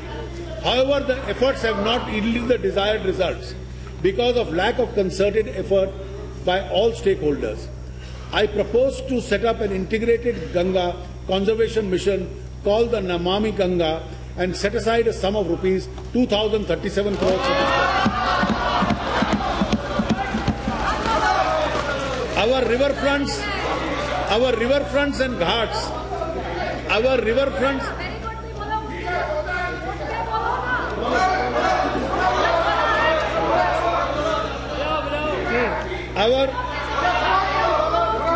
riverfronts and ghats are not only places of rich historical heritage, but many of these are also sacred. To start this process in the country, I propose to set aside rupees 100 crore for ghat development and beautification of the riverfronts in Kedarnath, Haridwar, Kanpur, Varanasi, Allahabad, Patna and Delhi in the current financial year. NRIs have been an important contributor to the development process of India in areas such as education, health and preservation of culture. In this context, to harness their enthusiasm to contribute towards conservation of the river Ganga, NRI fund for Ganga will be set up, which will finance the special projects. Science and technology. The Department of Science and Technology has some of country's leading research centers in areas such as nanotechnology, material science and biomedical device technologies. The government will strengthen at least 5 such institutions as technical research centers to make them more effective in innovative spaces through public-private partnership. The development of the biotech clusters in Faridabad and in Bengaluru will be scaled up and taken to high international quality. The efforts will include global partnership in accessing model organisms, resources for disease biology, stem cell biology, and for high-end electron microscopy. The nascent agri-biotech cluster in Mohali will be scaled up to include plant generic and plantotype platforms. Secondary agriculture will be a major thrust in Mohali through collaboration in the public-private partnership. In addition, 2 new clusters in Pune and Kolkata will be established. Global partnerships will be developed under India's leadership to transform Delhi component of International Center of Generic Engineering and Biotechnology into world leader of life sciences and biotechnology. Several major space missions are planned for 2014-15, which include the experimental flight of India's future high-capacity launcher GSLV Mk3, one commercial launch of PSLY, and two more navigational satellites. Our Mars orbiter spacecraft is in its 300-day-long voyage to planet Mars, along with the designated heliocentric trajectory. Mars orbiter spacecraft is expected to be orbiting around Mars on September 24, 2014. Sports are an integral part of the growing up personality development. Unfortunately, in our country, sports have not become mainstream till date. The government will set up national sports academies for major games in different parts of India to mainstream sports. Academic and international level facilities for training of accomplished athletes and for nourishing the best talent in the country at junior and sub-junior level will also be set up for shooting, archery, boxing, wrestling, weightlifting and various track and field events. Jammu and Kashmir has a lot of sporting talent which is not finding expression due to inadequate sports facilities. I propose to provide a special sum of rupees 200 crores for upgrading the indoor and outdoor stadiums to international levels, which are in both Jammu and in the Kashmir Valley. I propose to set up a sports university in Manipur. Manipur has done exceptionally well in sports. For this, I am providing a sum of rupees 100 crores in the current financial year.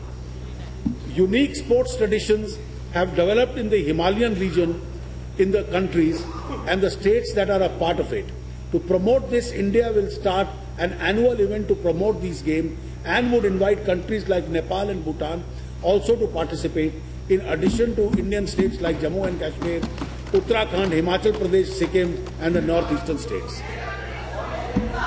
I am also setting aside a sum of rupees 100 crores for the training of our sports women and men for the forthcoming Asian and Commonwealth Games. Employment exchanges will transform into career centers and in addition for providing information about job availability. Those centers will also extend counseling facilities to the youth for selecting jobs best suited for their ability and aptitude. I have set aside a sum of rupees 100 crores for this purpose. Youth of India are pragmatic and looking forward and wish to be leaders in all other fields. In order to promote leadership skills, I propose to set up a Young Leaders program with an initial allocation of rupees 100 crores. Displaced Kashmiri migrants. Displaced Kashmiri migrants require our special support for rehabilitation. For this, I intend to provide a sum of rupees 500 crores in the current financial year.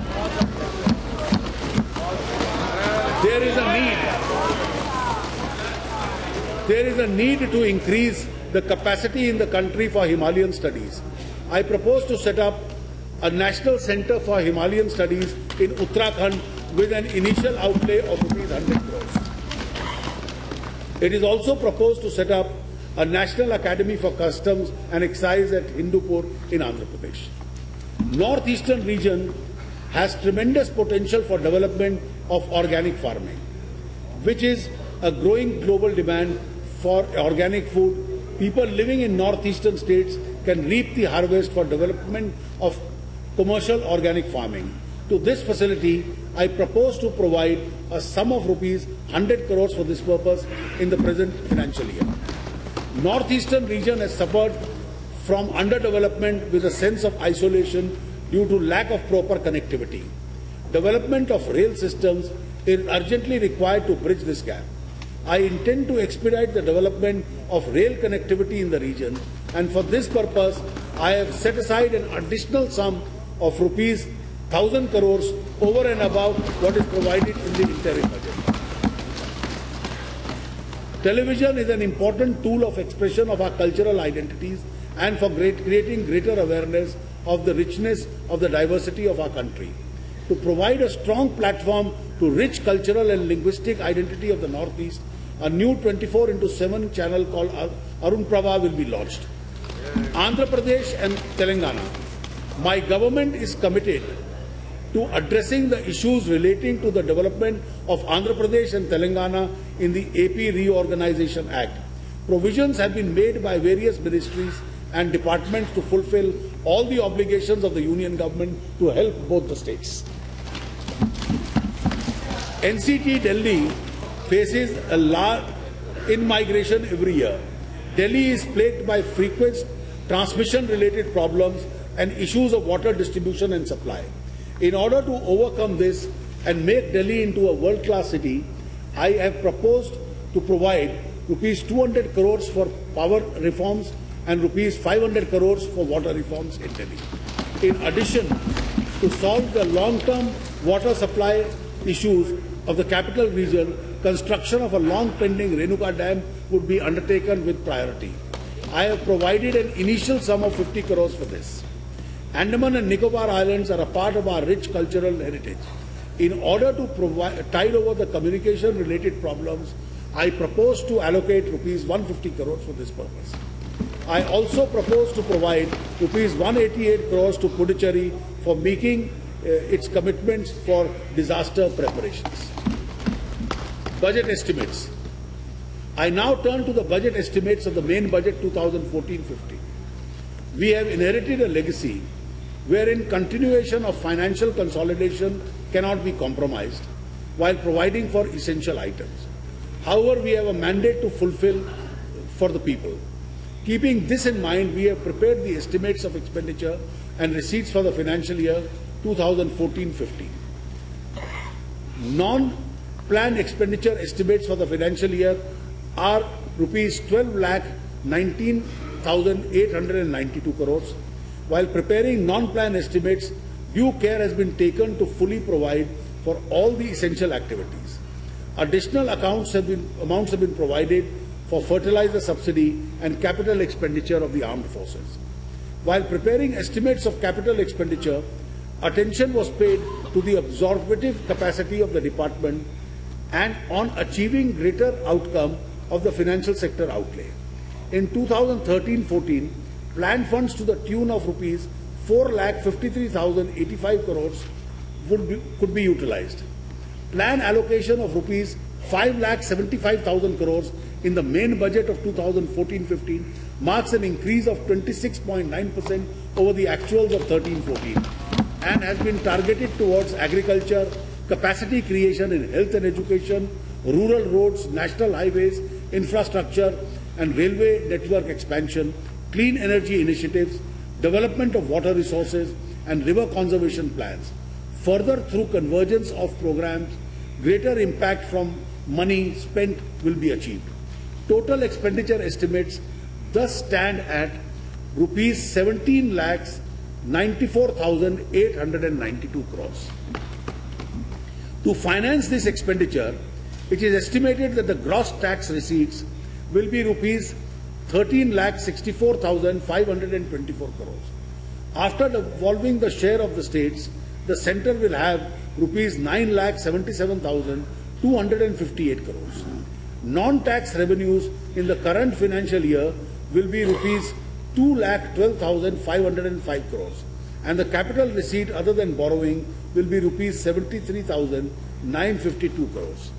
With the above estimates, the fiscal deficit of 4.5% of GDP and a revenue deficit will be rupees 2.9% of the GDP. Honourable members will recall that it was the initiative of the NDA government under Shri Atal Bihari Vajpayee where we had made it compulsory that 10% allocation in the planned funds for the northeastern regions had been made, non-lapsable in nature. From the current budget, we have introduced a statement which will separately show the plan allocation for northeastern regions. In financial year 2014-15, an allocation of rupees 53,706 crores has been made for the northeastern region. We have further made an allocation of rupees 98,030 crores for women and 81,075 crores for child welfare.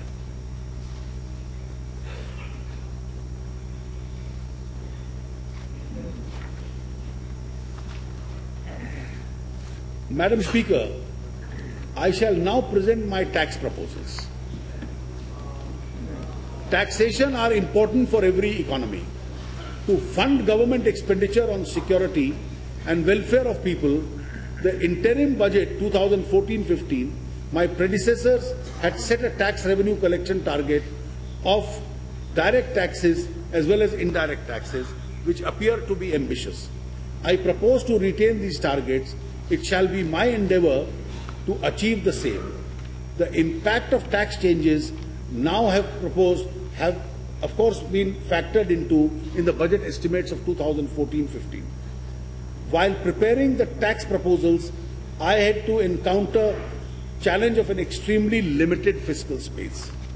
Nonetheless, I propose to introduce measures to revive the economy, to promote investment in manufacturing sector, rationalize tax provisions so that I can reduce litigation, as also to address the problem of inverted duty structures in certain areas. I propose to give some relief to the individual taxpayers and certain sectors of the economy.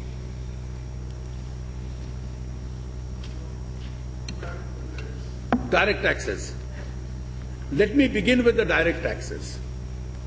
Madam Speaker, I do not propose to make any changes in the tax rate. However, with a view to provide small and marginal taxpayers and relief to small and marginal taxpayers and senior citizens, I propose to increase the personal income tax exemption limit by rupees 50,000, that is from rupees 2 lakhs to rupees 2.5 lakhs, in the case of all individual taxpayers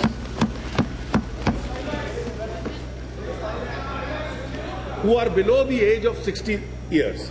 Similarly, I also propose to raise the exemption limit from rupees 2.5 lakhs to rupees 3 lakhs in the case of senior citizens. I do not propose to make any change in the rate of surcharge either for corporates or individuals, HUFs or firms. The education cess for all taxpayers will continue at 3%. In the year 2012-13, the gross domestic savings were 30.1% of the GDP, as compared to 33.7% in the year 2009-10. Increase in savings and their productive use leads to higher economic growth. The households are the main contributors to the savings. Therefore, to encourage domestic investments in long-term savings, I propose to increase the investment limit under Section 80C to all income taxpayers from rupees 1 lakh to rupees 1.5 lakhs. Housing continues to be an area of concern for the middle and the lower class due to high cost of financing. Therefore, to reduce the burden, I propose to increase the deduction limit on account of interest on loans in respect of self-occupied property from rupees 1.5 lakh to rupees 2 lakhs. Infrastructure and construction sectors have a significant role in the economy. Growth in these sectors is necessary to revive the economy and generate jobs for millions of our young boys and girls. As stated earlier, with a view to attract large-scale investment in these sectors, I have provided a conducive tax regime for infrastructure investment trusts and real estate investment trusts to be set up in accordance with the regulations of the Securities and Exchange Board of India. The manufacturing sector is of paramount importance to our economy. This sector has a multiplier effect on creation of jobs. Last year, an incentive in form of investment allowance to manufacturing companies which invest more than 100 crores in plant and machinery during the year 1st April 2013 to 31st March 2015 was announced. Considering the need to incentivize smaller entrepreneurs, I propose to provide an investment allowance at the rate of 15% to a manufacturing company which invests more than 25 crores in any year in plant and machinery. This benefit will be available for 3 years, that is investment up to 31/3/2017. The scheme announced last year will continue to operate in parallel till 31/3/2015. I also propose to extend the investment-linked deduction to 2 sectors, namely slurry pipes for transportation of iron ore and semiconductor wafer fabrication manufacturing units. This will boost investment in these 2 sectors. Supply of power continues to be a major area of concern for the country. Therefore, instead of the annual extensions, I propose to extend the 10-year tax holiday to undertakings which begin generation, distribution and transmission of power by 31/3/2017. The stability of our policy will help investors to plan their investments better. Foreign portfolio investors who have invested more than 8 lakh crores, that is about $130 billion in India, one of their concern is uncertainty of taxation on account of characterization of their income. Moreover, the fund managers of these foreign investors remain outside India under the apprehension of their presence in India may have adverse tax consequences. With a view to put an end to this uncertainty and to encourage these fund managers to shift to India, I propose to provide that income arising out of portfolio investors with transactions in securities will be treated as capital gains. The concessional rate of tax of 15% on dividend received by Indian companies from foreign subsidies has resulted in enhanced repatriation of funds from abroad. I propose to continue the concessional rate of 15% foreign dividends without any sunset date. This will ensure stability of taxation policy. In order to augment long-term foreign borrowings for Indian companies, I propose to extend the eligible dates of borrowings in foreign currency from 31/6/2016 to 30th June 2017. From 30th June 16 to 17 for a concessional rate of 5% on interest payments. I also propose to extend this tax incentive to all types of bonds instead of only infrastructure bonds. I hope this measure will enable the companies to step up their investments in India. In order to reduce litigation on transfer pricing issues, I propose to make certain changes in transfer pricing regulations. An advanced pricing agreement scheme was introduced in the year 2012. It has received a good response. I propose to strengthen the tax administration set up by the APA to expedite the disposal of applications. Further, I propose to introduce a rollback provision of the APA scheme so that the APA entered into for a future transaction may also be applied to international transactions undertaken in the previous 4 years to specified circumstances. In order to align transfer pricing regulations in India with the best available practices, I propose to introduce range concept for determination of arm's length price. However, the arithmetic mean concept will continue to apply where the number comparable is inadequate. The relevant data under analysis and appropriate rules will be prescribed. As per the existing provisions of the transfer pricing regulations, only 1 year data is allowed to be used for comparable analysis with some exception. I propose to amend this regulation to allow use of multiple year data. Necessary legislative amendments to give effect to the above proposals, including those relating to Authority for Advanced Ruling, Income Tax Settlement Commission, will be moved in the current session of Parliament. In the case of mutual funds, other equities-oriented funds, the capital gains arising out of transfer of units held for more than a year is taxed at a concessional rate of 10%, whereas direct investments in banks and other debt instruments attract a higher rate of tax. This allows tax arbitrage opportunities. This arbitrage has hardly benefited retail investors as their percentage is very small amongst the mutual fund investors. With a view to remove this tax arbitrage, I propose to increase the rate of tax for long-term capital gains for 10% to 20% on transfer of units of such funds. I propose to increase the period of holding in respect of such units from 12 months to 36 months for this purpose. In the year 2003, a tax liability on income by way of dividend was shifted from the shareholder to the company. The shareholder was required to pay tax on gross dividends, but now the company pays tax on dividend amount net of taxes. Similarly, in the case of mutual fund, income distribution tax is paid on the income distributed net of taxes. I propose to remove this anomaly both in the case of the company and the mutual fund. Currently, where the assessee fails to deposit, deduct and pay tax on specified payments to residents, 100% of such payments are not allowed as deduction while computing these income. This has caused undue hardship to taxpayers, particularly where the rate of tax is only 1 to 10%. I propose to provide that instead of 100%, only 30% of such payments will be disallowed. The Direct Tax Code 2010 has lapsed with the dissolution of the 15th Lok Sabha.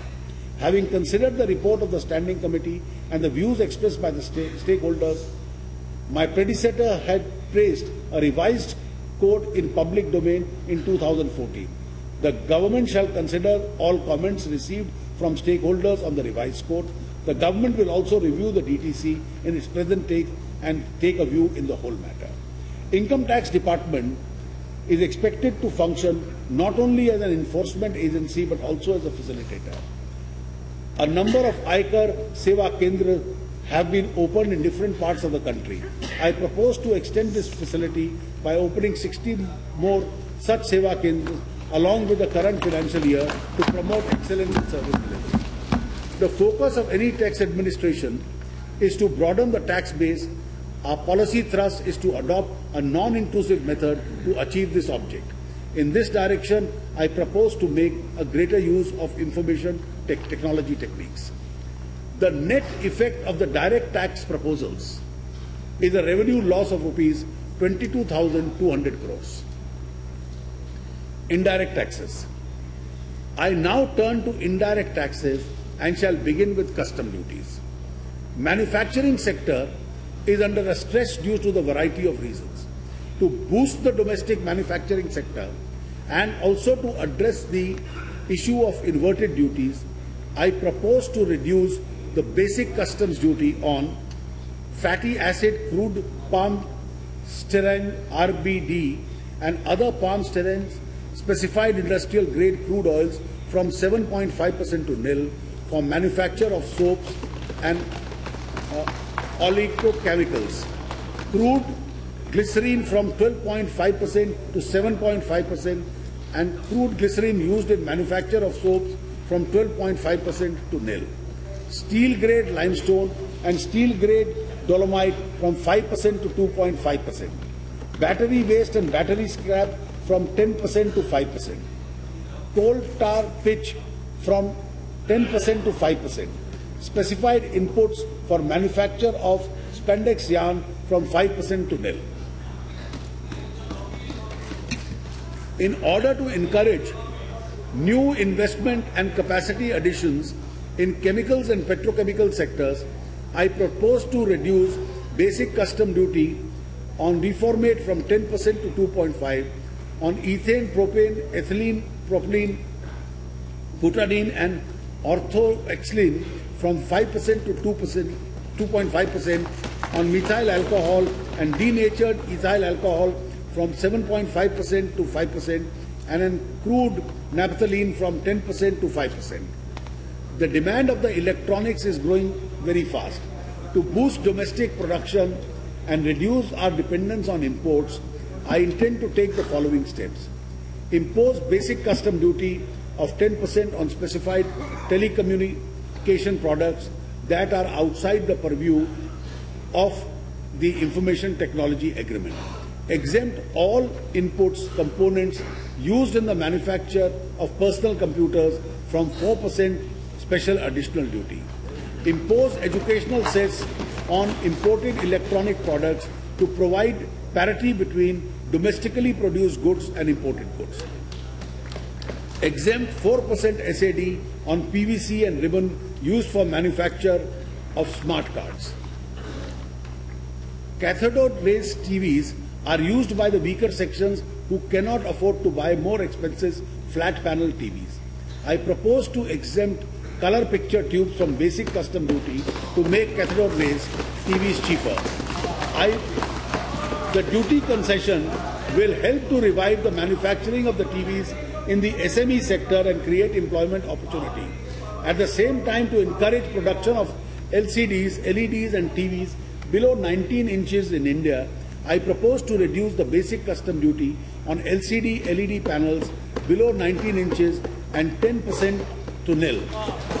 Further, to encourage manufacture of LCDs, LED panels, I propose to exempt them from basic custom duty specified inputs in their manufacture.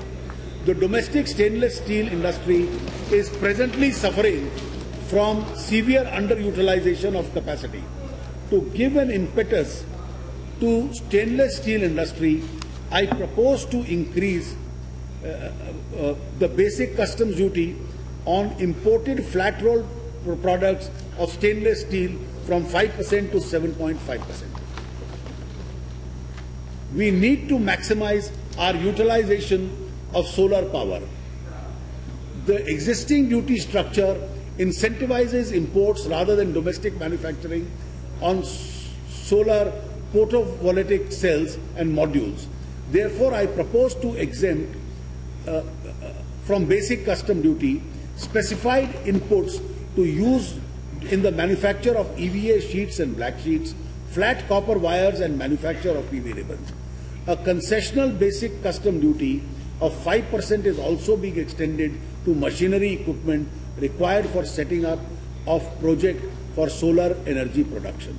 To promote wind energy, I propose to reduce basic custom duty from 10% to 5% on forged steel rings used in manufacturing bearings of wind-operated electricity generators. Also, I propose to exempt the SAD of 4% on parts of raw materials required for manufacture of wind-operated generators. Further, I propose to prescribe a concessional basic custom duty of 5% on machinery and equipment required for setting up of compressed biogas plants. I have only highlighted some of the proposals in Budget 2014-15. I am sure these measures would incentivize value, generate income and create more jobs. I have also undertaken several tax rationalization measures. At present, coal attracts a custom duty at different rates. I propose to rationalize these duty structures on all non-agglomerated coal at 2.5% of basic custom duty and 2% CVD. Henceforth, anthracite coal, bituminous coal, coking coal, steam coal and other coal will attract the same duty. This will eliminate all assessment disputes and transactional costs associated with testing of various parameters of coal. Metallurgical coke is manufactured out of coking coal. The basic custom duty on metallurgical coke is being increased from nil to 2.5% in line with the duty of coking coal. Ships imported for breaking up attract basic custom duty at 5%. As against this, melting scrap of iron or steel attracts a basic custom duty of 2.5%. I propose to rationalize the duty on ship breaking scrap and melting scrap of iron and steel by reducing the basic custom duty on ship imported for breaking up from 5% to 2.5%. Semi-processed, half-cut or broken diamonds are at present exempted from basic custom duty. As against this, cut and polished diamonds and colored gemstones attract basic custom duty of 2%. To prevent misuse and avoid assessment disputes, the basic custom duty on semi-processed, half-cut, broken diamonds, cut and polished diamonds and colored gemstones is being rationalized at 2.5%. To encourage exports, pre-forms of precious or semi-precious stones are being fully exempted from basic custom duty. To encourage exports of ready-made garments, I propose to increase the base duty-free entitlement of import of trimmings, embellishments and other items from 3% to 5% of their value of their exports. Considering the need to conserve our national resources, I propose to increase the export duty on bauxite from 10% to 20%. The free baggage allowance under baggage rules, which was last revised in 2012, as a measure of passenger facilitation, I propose to increase the baggage fare from rupees 35,000 to rupees 45,000. I shall now deal with the excise duties. To provide the fillip to capital goods, consumable durables and automatic sectors and give our commitment to revive economic growth, I have already extended the excise duty concessions beyond 30th June 2014 for a period of 6 months up to 31st December 2014. We expect the industry to show positive results in the coming months. In continuation of this, I have made more proposals to boost domestic production. Minimization of harvest and poor harvest losses of agricultural produces is an important measure for tackling food inflation and ensuring food security. The losses of fruits, vegetables are mainly due to adequate processing capacity. To incentivize expansion of processing capacity, I propose to reduce the excise duty on specified food processing and packaging machinery from 10% to 6%. As a measure of relief to the footwear industry, most of which are SMEs, I propose to reduce excise duties from 12% to 6% on footwear of retail piece exceeding 500 pairs, but not exceeding rupees 500 per pair, but not exceeding rupees 1,000 per pair. Footwear of retail price up to rupees 500 per pair will continue to remain exempted. I propose to withdraw the concessional excise duty, 2% without Senvet benefit and 6% with Senvet benefit on smart cards, which with a levy of uniform excise duty at 12%. Consequently, import will attract a higher CVD and will help domestic industry.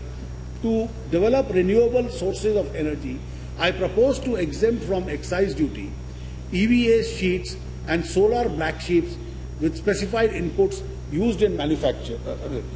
Solar tempered glass sheets in manufacture of solar photovoltaic cells and durables. Flat copper wires for manufacture of PV ribbons for use in solar cells and modules.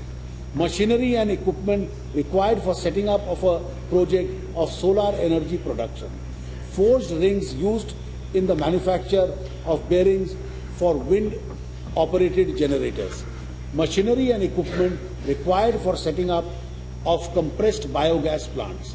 To set at rest ongoing disputes, I propose to exempt PSF and PFY manufactured from plastic waste and scrap, including PET bottles, from excise duty with effect from 29th June 2010 to 7th May 2012. I propose to levy prospectively a nominal duty of 5% without Senvat to benefit 6% with Senvat benefit on such PSY and PFI. To encourage sports, I propose to prescribe a concessional excise duty of 2% without Senvat benefit and 6% with Senvat benefit on sports gloves.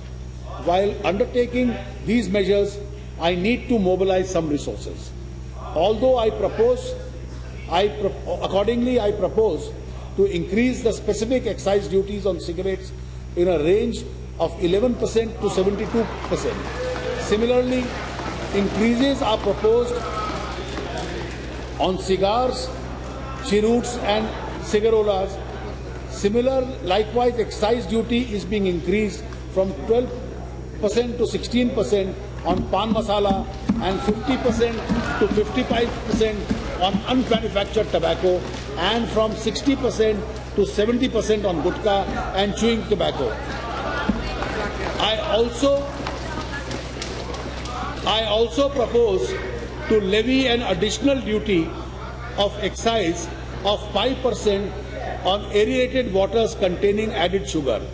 These are healthy measures and I hope everyone would welcome them from the point of view of human clean.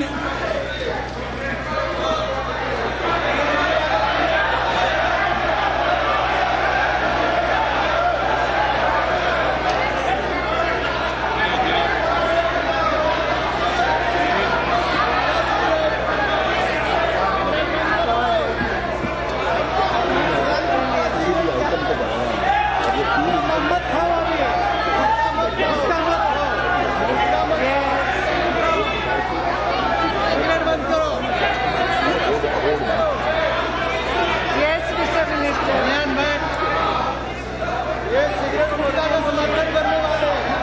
Clean energy cess is presently levied on coal, peat and lignite for the purposes of financing and promoting clean energy initiatives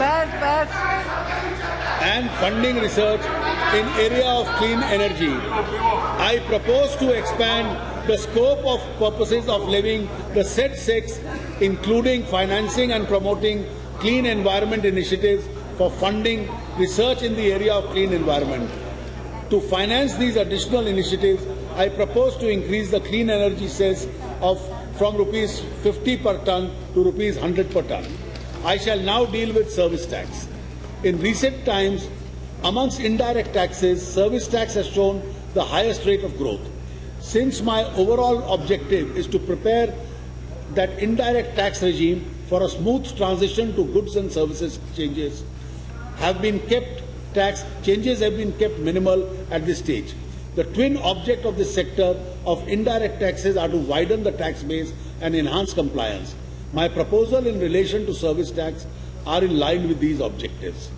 To broaden the tax base in services tax, it is necessary to prune the negative list and in exemptions to the extent possible. Accordingly, the negative list has been reviewed and service tax leviable currently on sale and space of time for advertisements in the broadcast media is being extended to cover such sales on other segments like online and mobile advertising. Sale of space for advertisements on print media would remain excluded from service tax. Similarly, tax is proposed on service provided by radio taxis to place them at par with rent-a-cab service. These new levies will come into effect from the date notified after the passing of the finance bill. In furtherance of the effort to broaden the tax base, certain exemptions are being withdrawn, including those extended to services by air-conditioned contract carriages, technical testing of newly developed drugs on human participants. To spur growth in certain sectors, I have tried to correct the bottlenecks which have been brought to my notice. Indian ship industry has been representing that they are losing business in the tough global scenario due to provision in the place of provision of services rules, which are now being addressed through an amendment. Similarly, to encourage growth in the transportation of goods through coastal vessels, and tax incident is being reduced. In response to the request of the tourism sector, services provided by the Indian tour operators to foreign tourists in relation to tour wholly outside India is being taken out of the tax debt. A long-standing demand of this sector has been to allow Senvet credit for services of rent-a-cab and tour operators. I now propose to allow credit in the same line of business. I had accepted a few requests for exemptions from social sector, since exemptions reduce distortions would be comparatively less in such sectors. At the request of Ministry of Agriculture, service tax on loading, unloading, storage, warehousing, transportation of cotton, whether gind or bale, is being exempted to bring it on par with certain other agricultural products. Services provided under the Employee State Insurance Corporation for the period from 1st July 2012 is being exempted. For the benefit of the common man, the exemptions presently available for specified micro insurance schemes are being expanded to cover all life micro insurance schemes where sums assured do not exceed more than 50,000 per life insured. Since taxes should not come in the way of safe disposal of medical and critical waste, services provided by common biomedical waste treatment facilities are being exempted. Certain changes are also proposed for bringing about a greater clarity for reducing litigation regarding the scope of exemption. These include functions ordinarily entrusted to a municipality and services in relation to education. There are few more decisions which entail small gains and loss of revenue. Certain amendments are being proposed to the Customs Central Excise Acts and in the Finance Act 1994 relating to service tax. These changes are reflected in the budget documents. My tax proposals from indirect taxes size are estimated to yield rupees 7,525 crores additionally.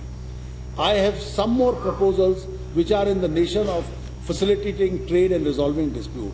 I shall only highlight a few. Faster clearance of import and export cargo reduces transaction costs and improves business competitiveness. To achieve this object, measures are being initiated to extend the existing 24/7 custom facility to 13 more airports in respect of all export goods and to 14 more seaports in respect of specified import and export. It is also proposed to implement the Indian Customs Single Window project to facilitate trade. Under this, importers and exporters would lodge their clearances documents at a simple point only. Required permissions, if any, from other regulatory agencies would be obtained online without the trader having to approach these agencies. This would introduce interface with governmental agencies, dwell time and cost of doing business. The scheme of advance ruling in indirect tax is being expanded to cover resident private companies. This will allow companies to seek advance rulings in respect of new activities being proposed to be undertaken. The scope of the Settlement Commission is being enlarged to facilitate quick dispute proposal. To expedite these processes and dispose of appeals, amendments have been proposed to the Customs Central Excise Act and with a view of freeing appellate authorities from hearing stay applications and take up regular appeals for final disposal. Madam Speaker, with these words, I commend the bill to this House for a vote. Item number 2. Item number 2.